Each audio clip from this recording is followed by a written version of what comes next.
Assalamualaikum warahmatullahi wabarakatuh. Kembali lagi bersama saya Kak Bayu di channel pembelajaran PMI. Kali ini kita melanjutkan materi matematika bab 4 panjang dan berat ya untuk kelas 4. Sebelum kita mulai masuk di bab 4 atau sebelum kita mulai pembelajaran di bab 4, judulnya panjang dan berat. Nah, tujuan pembelajaran kita menentukan dan melakukan pembulatan hasil pengukuran panjang dan berat, menyelesaikan masalah sehari-hari yang berhubungan dengan pengukuran panjang dan berat.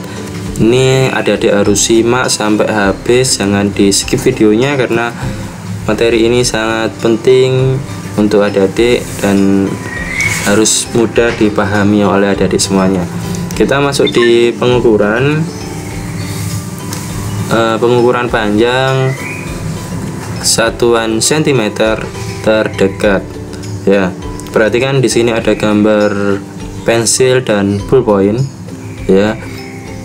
Panjang pensil cukup dekat ke 14 cm, jadi panjang pensil ke sentimeter terdekat kira-kira 14 cm. Jadi pengukurannya pensil ini dari 0 sampai mendekati 14 ya, kurang nih, tapi kira-kira 14 cm.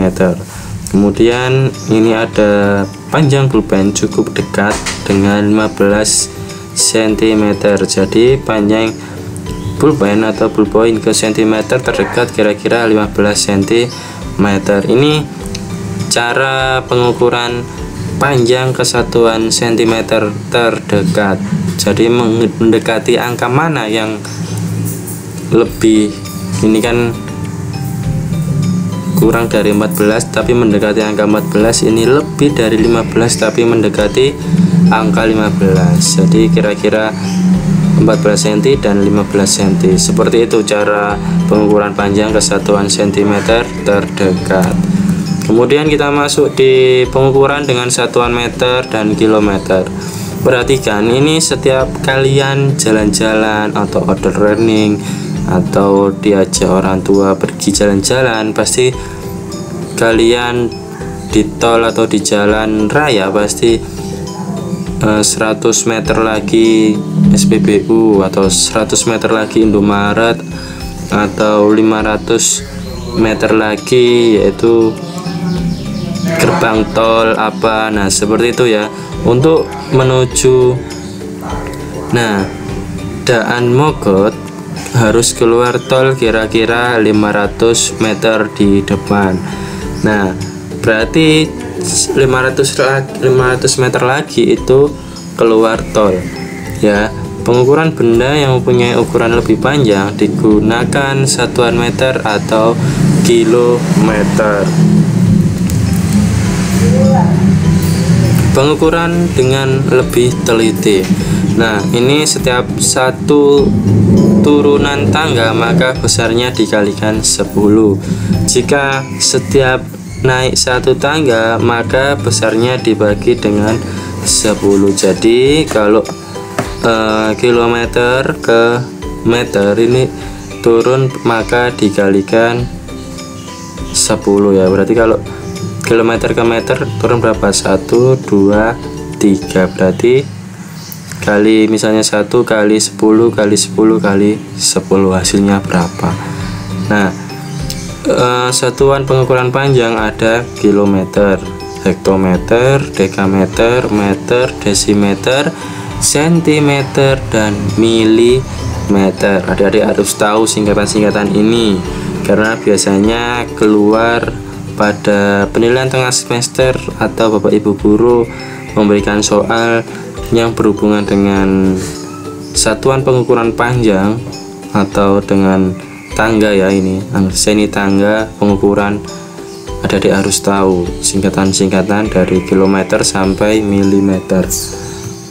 Kemudian konveksi satuan panjang. Nah, ini seperti Pak Bayu sampaikan sebelumnya, kalian harus tahu untuk meter, 1 meter sama dengan milimeter, berarti ini jaraknya meter ke milimeter. Turun berapa tangga? Berarti turun 3 tangga. 1 kali 10 kali 10 kali 10, karena turunannya ada 3, 1, 2, dan 3. Berarti 1 meter ke milimeter itu 1000 milimeter, seperti itu. Oke, langsung saja ke pengukuran jarak tempuh. Sebuah mobil bergerak dengan kecepatan rata-rata 60 km per jam. Mobil tersebut bergerak selama 3 jam. Berarti anggap saja 1 jam itu 60 km, 2 jam 60 km, kemudian 3 jam 60 km. Berarti jarak yang ditempuh mobil tersebut adalah 180 km.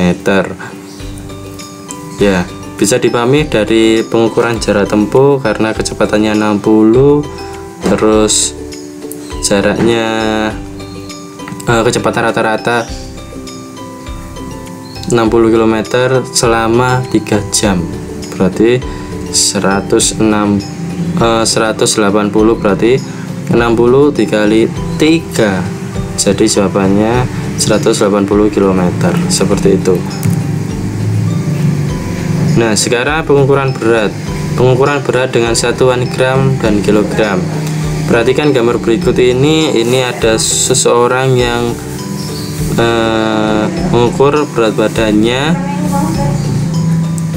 Ini mendekati angka 90. Satuan yang bisa digunakan untuk mengukur berat ada 2, yaitu gram dan kilogram.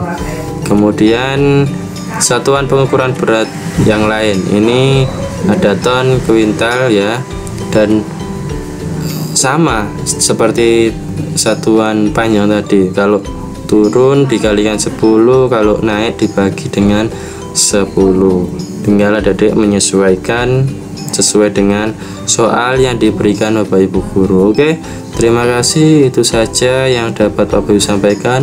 Kurang lebihnya mohon maaf. Seperti biasanya, jika ada kesalahan dalam pembuatan video ini, entah cara saya menyampaikan misalnya terlalu rumit, nah silakan koreksi di komentar, dan nanti akan saya pin agar ketika adik-adik melihat video ini nanti saya sematkan dan dibetulkan. Itu aja. Sekali lagi saya kurang lebihnya mohon maaf. Silakan subscribe jika video ini dirasa bermanfaat. Terima kasih.